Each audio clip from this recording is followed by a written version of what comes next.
बिस्मिल्लाहिर्रहमानिर्रहीम।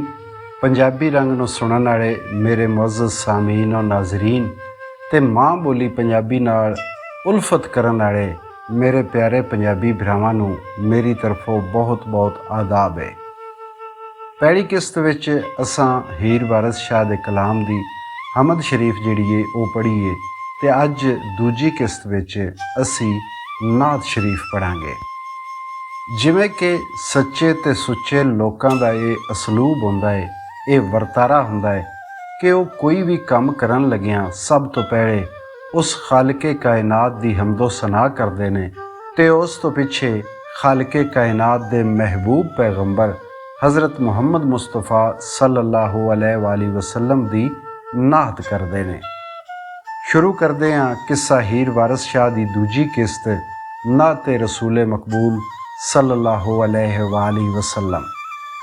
दुई नात रसूल मकबूल वाली जिंदे हक नजूल लौलाक कीता, खाकी आक के मरतबा वड्डा दिता, सब खलक दे ऐब थी पाक कीता।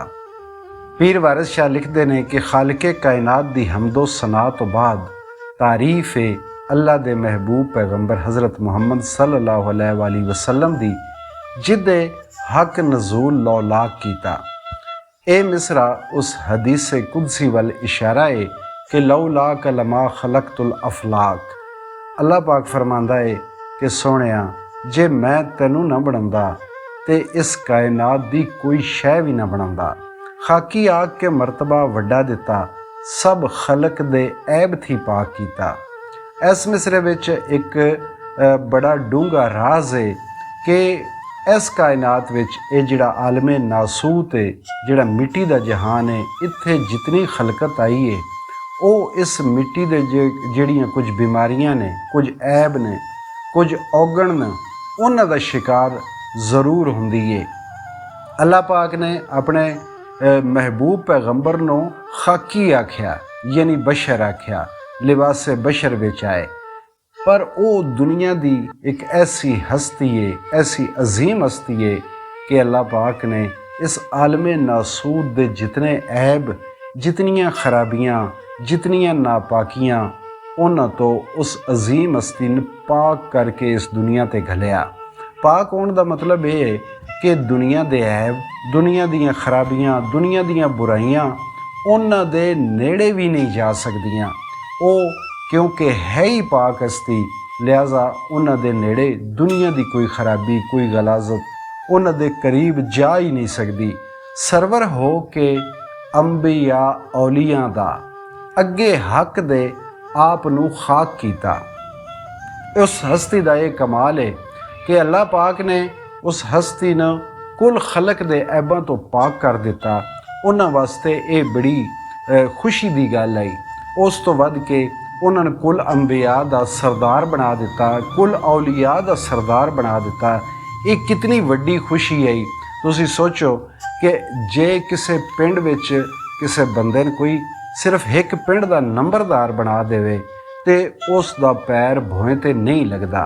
ते वो हस्ती जिस हस्ती वास्ते एक कायनात बनी, जिस हस्ती वास्ते ये सारा जहान बनिया, जिस हस्ती नूं कायनात दे हर ऐब तो पाक कर दिता, कायनात विच आउण वाले तमाम रसूलां दा सरदार बना दिता, उस हस्ती दा अपने खालक नाल इश्क ये है कि उस हस्ती ने अपने खालक दे सामने अपने आप नूं मिट्टी कर दिता।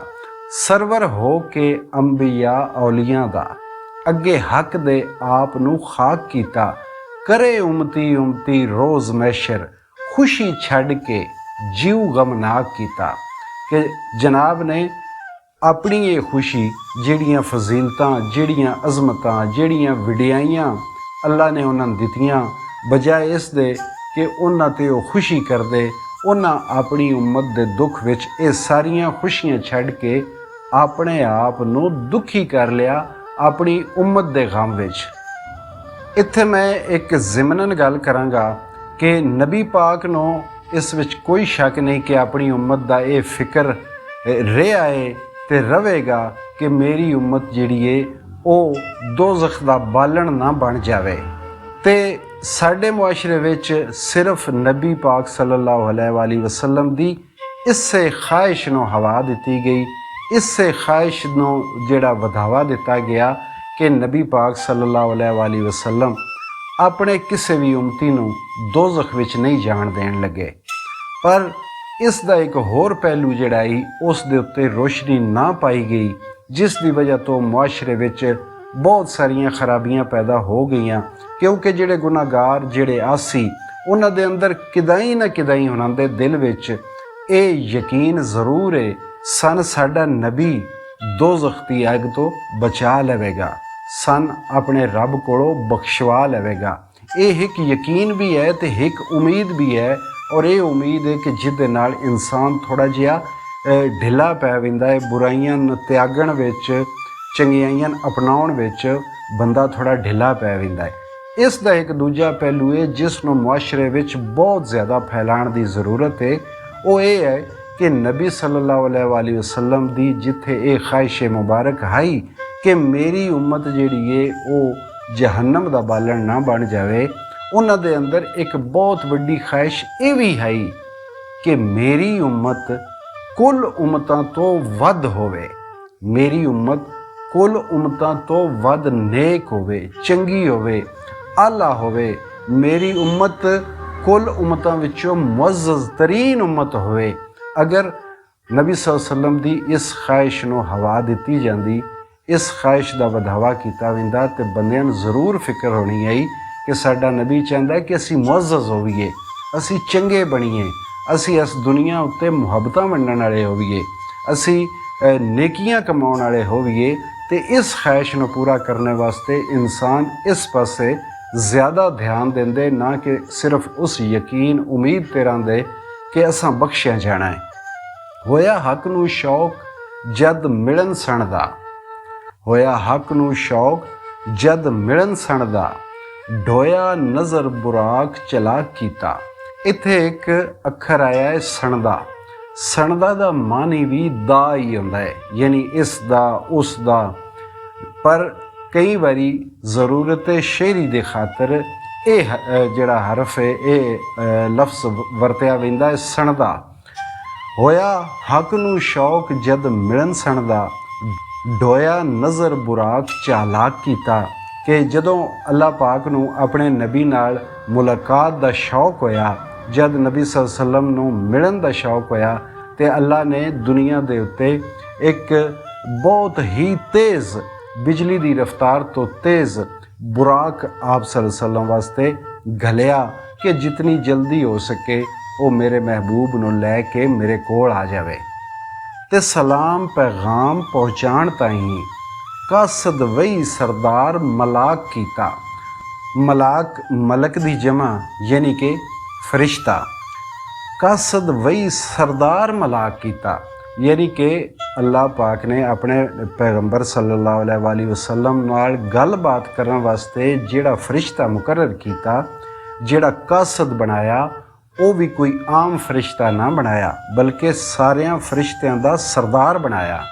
ਨਬੀ ਐਲ ਕੁਰੈਸ਼ ਵਿੱਚ ਜਨਮ ਪਾਇਆ, ਖੁਸ਼ੀ ਖੇਸ਼ ਕਬੀਲੜਾ ਸਾਕ ਕੀਤਾ। ਜਨਮ ਪਾਇਆ ਯਾਨੀ ਕਿ ਪੈਦਾ ਹੋਏ। ਨਬੀ ਸੱਲੱਲਾਹੁ ਅਲੈਹਿ ਵਸੱਲਮ ਅਹਿਲੇ ਕੁਰੈਸ਼ ਦੇ ਵਿੱਚ ਪੈਦਾ ਹੋਏ, ਤੇ ਉਹਨਾਂ ਦੇ ਪੈਦਾ ਹੋਣ ਨਾਲ ਸਾਰਾ ਕਬੀਲਾ, ਸਾਰੇ ਸਾਕ, ਸਾਰੇ ਰਿਸ਼ਤੇਦਾਰ ਸਾਰੇ ਖੁਸ਼ ਹੋ ਗਏ ਕਿ ਏਡੀ ਸੋਹਣੀ ਹਸਤੀ ਜਿਹੜੀ ਹੈ ਉਹ ਸਾਡੇ ਕਬੀਲੇ ਵਿੱਚ ਪੈਦਾ ਹੋਈ ਹੈ। ਸ਼ਾਫੀ ਆਸੀਆਂ ਦਾ, ਹਾਮੀ ਮੁਜਰਮਾਂ ਦਾ ਅਤੇ ਮਹਰਮਾਂ ਦਾ ਦਰਦਨਾਕ ਕੀਤਾ ਕਿ ਗੁਨਾਹਗਾਰਾਂ ਦੀ ਸ਼ਫਾਅਤ ਕਰਨ ਵਾਲਾ, ਮੁਜਰਮਾਂ ਦੀ ਹਮਾਇਤ ਕਰਨ ਵਾਲਾ, ਤੇ ਮਹਰਮਾਂ ਦਾ ਦਰਦਨਾਕ ਕੀਤਾ। ਮਹਰਮ ਉਹ ਜਿਹੜੇ ਕਿ ਉਸ ਨਬੀ ਨਾਲ ਜੁੜ ਗਏ, ਜਿਨ੍ਹਾਂ ਉਹਦੇ ਨਾਲ ਆਪਣਾ ਤਾਲੁਕ ਕਾਇਮ ਕੀਤਾ, ਜਿਹੜੇ ਉਹਦੇ ਇਸ਼ਕ ਵਿੱਚ ਮੁਬਤਲਾ ਹੋ ਗਏ, ਨਬੀ ਸੱਲੱਲਾਹੁ ਅਲੈਹਿ ਵਸੱਲਮ ਦੇ ਇਸ਼ਕ ਵਿੱਚ ਜਿਹੜੇ ਮੁਬਤਲਾ ਹੋ ਗਏ, ਉਹਨਾਂ ਦੀ ਖਾਤਰ ਉਹ ਦਰਦਨਾਕ ਰਹੇ। ਉਹਨਾਂ ਵਾਸਤੇ ਉਹ ਬਹੁਤ ਜ਼ਿਆਦਾ ਦੁਖੀ ਹੋ ਗਏ ਕਿ ਮੇਰੇ ਆਸ਼ਿਕ ਦੁਨੀਆ ਦੀਆਂ ਖਰਾਬੀਆਂ ਤੋਂ ਬਚ ਜਾਣ, ਦੁਨੀਆ ਦੇ ਮਸਾਇਲ ਤੋਂ ਬਚ ਜਾਣ। ਉਹਨਾਂ ਵਾਸਤੇ ਉਹ ਦੁਖੀ ਹੀ ਰਹੇ। ਮੱਕੇ ਨੂਰ ਰਸੂਲ ਦੇ ਚਮਕ ਮਾਰੀ, ਮੱਕੇ ਨੂਰ ਰਸੂਲ ਦੇ ਚਮਕ ਮਾਰੀ, ਕਲਾ ਸ਼ਹਿਰ ਨੌਸ਼ਹਿਰਵਾਂ ਚਾਕ ਕੀਤਾ। ਇਸ ਦੇ ਵਿੱਚ ਇੱਕ ਤਾਰੀਖੀ ਗੱਲ ਹੈ। ਇਹ ਨਬੀ ਸੱਲੱਲਾਹੁ ਅਲੈਹਿ ਵਸੱਲਮ ਦਾ ਮੌਜਜ਼ਾ ਉਸ ਦਾ ਇਹਦੇ ਵਿੱਚ ਜ਼ਿਕਰ ਕੀਤਾ ਹੈ ਕਿ ਜਦੋਂ ਮੱਕੇ ਦੇ ਵਿੱਚ ਨਬੀ ਰਹਿਮਤ ਸੱਲੱਲਾਹੁ ਅਲੈਹਿ ਵਸੱਲਮ ਦੀ ਵਿਲਾਦਤ ਬਾਸਾਦਤ ਹੋਈ ਅਤੇ ਉਦੋਂ ਫਾਰਸ ਦੇ ਵਿੱਚ ਮੌਜੂਦਾ ਈਰਾਨ ਜਿਹੜਾ ਹੈ, ਫਾਰਸ ਦੇ ਵਿੱਚ ਜਿਹੜਾ ਕਿ ਇੱਕ ਬਹੁਤ ਵੱਡਾ ਬਾਦਸ਼ਾਹ ਹੀ ਨੌਸ਼ਹਿਰਵਾਂ, ਜਿਸ ਨੂੰ ਕਸਰਾ ਵੀ ਆਖਦੇ ਨੇ, ਉਸ ਦੇ ਮਹੱਲ ਵਿੱਚ ਆਪ ਦੀ ਵਿਲਾਦਤ ਦੇ ਵੇਲੇ ਉਸ ਦਾ ਬੜਾ ਵੱਡਾ ਅਤੇ ਬੜਾ ਮਜ਼ਬੂਤ ਮਹੱਲ ਆਈ। ਉਹਦੀ ਦੀਵਾਰ ਦੇ ਵਿੱਚ ਇੱਕ ਦਰਾੜ ਪੈ ਗਈ, ਉਸ ਦੀ ਦੀਵਾਰ ਵਿੱਚ ਤਰੇੜ ਆ ਗਈ। ਇਹ ਉਸ ਮੌਜਜ਼ੇ ਵੱਲ ਇਸ਼ਾਰਾ ਹੈ। ਅਤੇ ਉਹਦੇ ਨਾਲ ਨਾਲ ਉਸ ਵੇਲੇ ਈਰਾਨ ਦੇ ਵਿੱਚ ਕੁਝ ਹੋਰ ਵੀ ਐਸੀਆਂ ਨਿਸ਼ਾਨੀਆਂ ਜ਼ਾਹਿਰ ਹੋਈਆਂ ਕਿ ਜਿਹੜੀਆਂ ਅਜੀਬ ਹਨ, ਜਿਵੇਂ ਕਿ ਇੱਕ ਅਹਿਲੇ ਫਾਰਸ ਚੂੰਕਿ ਆਤਿਸ਼ ਪ੍ਰਸਤਾਨ ਅੱਗ ਦੀ ਪੂਜਾ ਕਰਦੇ ਹਨ, ਅਤੇ ਉੱਥੇ ਇੱਕ ਬਹੁਤ ਵੱਡਾ ਅਲਾਓ ਹਾਈ, ਇੱਕ ਆਤਿਸ਼ ਕਦਾ ਹੀ, ਜਿਹੜਾ ਕਿ ਪਿਛਲੇ 1000 ਸਾਲ ਤੋਂ ਮੁਤਵਾਤਰ ਬਿਲਾ ਤਾਤਲ ਚੱਲਦਾ ਪਿਆ ਹੀ, ਜਿਹਦੇ ਵਿੱਚ ਕਦੀ ਵੀ ਉਹ ਆਤਿਸ਼ ਕਦਾ ਠੰਡਾ ਨਹੀਂ ਹੋਇਆ। ਪਰ ਜਦੋਂ ਨਬੀ ਰਹਿਮਤ ਸੱਲੱਲਾਹੁ ਅਲੈਹਿ ਵਸੱਲਮ ਦਾ ਮੱਕੇ ਦੇ ਵਿੱਚ ਜ਼ਹੂਰ ਹੋਇਆ ਅਤੇ ਉਸੇ ਵੇਲੇ ਈਰਾਨ ਦੇ ਵਿੱਚ ਉਹ ਆਤਿਸ਼ ਕਦਾ ਜਿਹੜਾ 1000 ਸਾਲ ਤੋਂ ਲਗਾਤਾਰ ਰੋਸ਼ਨ ਆਈ, ਉਹ ਇੱਕਦਮ ਠੰਡਾ ਹੋ ਗਿਆ। ਉਸ ਦੇ ਨਾਲ ਨਾਲ ਇੱਕ ਸਾਵਾ ਦੀ ਝੀਲ ਆਈ ਈਰਾਨ ਵਿੱਚ। ਉਹ ਝੀਲ ਰਾਤੋਂ ਰਾਤ ਉਸ ਦਾ ਪਾਣੀ ਸਾਰਾ ਜਜ਼ਬ ਹੋ ਗਿਆ ਔਰ ਉਹ ਖੁਸ਼ਕ ਹੋ ਗਈ। ਨੌਸ਼ਹਿਰਵਾਂ ਇਹ ਸਾਰੇ ਮਾਮਲਾਤ ਵੇਖੇ, ਸਵੇਰੇ ਉਸ ਜੋਤਸ਼ੀ ਨਜੂਮੀ ਬੁਲਾ ਕੇ ਉਹਨਾਂ ਤੋਂ ਪੁੱਛਿਆ ਕਿ ਇਹ ਜਿਹੜੇ ਵਾਕਿਆਤ ਇੱਕਦਮ ਰੂਨਮਾ ਹੋਏ ਨੇ, ਇਹਨਾਂ ਦੀ ਕੀ ਵਜ੍ਹਾ ਹੈ? ਅਤੇ ਉਹਨਾਂ ਨਜੂਮੀਆਂ ਜੋਤਸ਼ੀਆਂ ਸਾਰਿਆਂ ਨੇ ਦੱਸਿਆ ਕਿ ਮੱਕੇ ਦੀ ਧਰਤੀ ਉੱਤੇ ਇੱਕ ਹਸਤੀ ਦਾ ਜ਼ਹੂਰ ਹੋਇਆ ਹੈ, ਜਿਹੜੀ ਹਸਤੀ ਫਾਰਸ ਦੇ ਵਿੱਚੋਂ, ਈਰਾਨ ਦੇ ਵਿੱਚੋਂ ਜਿਹੜੇ ਕਿ ਕੁਫਰ ਦੇ ਹਨੇਰੇ ਨੇ, ਉਹਨਾਂ ਨੂੰ ਮਿਟਾ ਦੇਵੇਗੀ। ਇਹ ਵੀ ਮੌਜਜ਼ਾ ਨਬੀ ਕਰੀਮ ਦਾ ਹੈ। ਨਾਲ ਉਂਗਲੀ ਚੰਨ 2 ਫਾਕ ਕੀਤਾ। ਫਾਕ ਦਾ ਮਤਲਬ ਕਿ ਟੁਕੜੇ, ਬੜੀ ਮਸ਼ਹੂਰ ਇਹ ਬੱਚਾ ਇਸ ਨੂੰ ਨਬੀ ਪਾਕ ਸੱਲੱਲਾਹੁ ਅਲੈਹਿ ਵਸੱਲਮ ਦੇ ਮੌਜਜ਼ੇ ਨੂੰ ਜਾਣਦਾ ਹੈ ਕਿ ਆਪ ਨੇ ਉਂਗਲੀ ਦੇ ਇਸ਼ਾਰੇ ਨਾਲ ਚੰਨ ਦੇ 2 ਟੁਕੜੇ ਕਰ ਦਿੱਤੇ।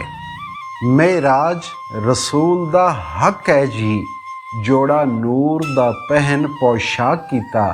ਨਬੀਆਂ ਹੋਰਨਾਂ ਧਰਤ ਮੇਰਾਜ ਹੋਏ, ਨਬੀਆਂ ਹੋਰਨਾਂ ਧਰਤ ਮੇਰਾਜ ਹੋਏ, ਹਜ਼ਰਤ ਵੰਜ ਮੇਰਾਜ ਲੌਲਾਕ ਕੀਤਾ।